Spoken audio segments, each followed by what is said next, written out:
Zalmay Khalilzad, the U.S. envoy for Afghanistan, returned to Doha on Thursday after holding extensive talks with Afghan officials in Kabul about a potential agreement with the Taliban.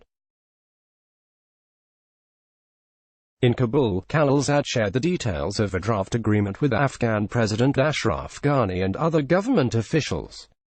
The recently concluded ninth round of U.S. Taliban talks in Doha raised hopes about an agreement between the two sides to end the 18-year-long war in Afghanistan. Ghani's planned visit to Washington on Saturday could have been a step forward in sealing the deal, but its postponement indicates that the Afghan government and U.S. President Donald Trump's administration are not on the same page over a future political setup in Afghanistan.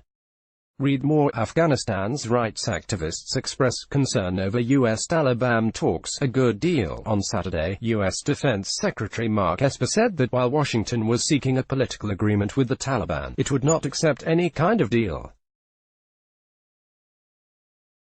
The Taliban have also stepped up attacks in Afghanistan, apparently to demonstrate the strength on the battlefield. Read more. Iskandar's attack, a Taliban tactic to influence Doha peace talks.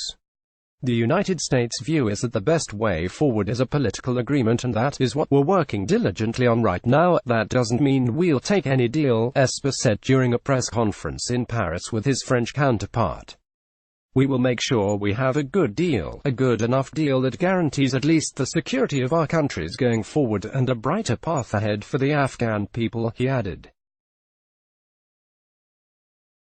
A draft accord with the Taliban would ensure a safe withdrawal of thousands of U.S. troops from the war-ravaged country in the coming months. In exchange, the militants would guarantee that the areas under the control would not be used against the U.S. and its allies. A final peace agreement, however, would depend on the success of subsequent intra-Afghan talks.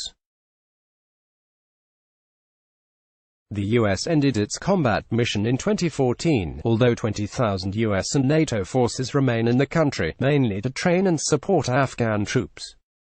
Read more. Afghan forces repel Taliban's Kundar's offensive. Afghan reservations. An agreement between the U.S. and the Taliban is likely to increase President Ghani's problems at home. Analysts say that a U.S. Taliban deal would diminish the chances of holding a presidential election in September. And without his re-election, Ghani would be in a weaker position to negotiate his terms with the Taliban. Ghani made it clear earlier this month that he did not want foreign nations to interfere in the country's affairs, an indirect message to Washington.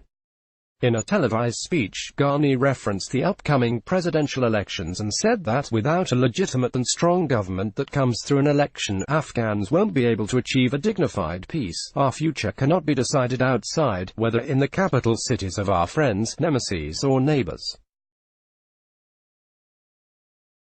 The fate of Afghanistan will be decided here in this homeland, Ghani said.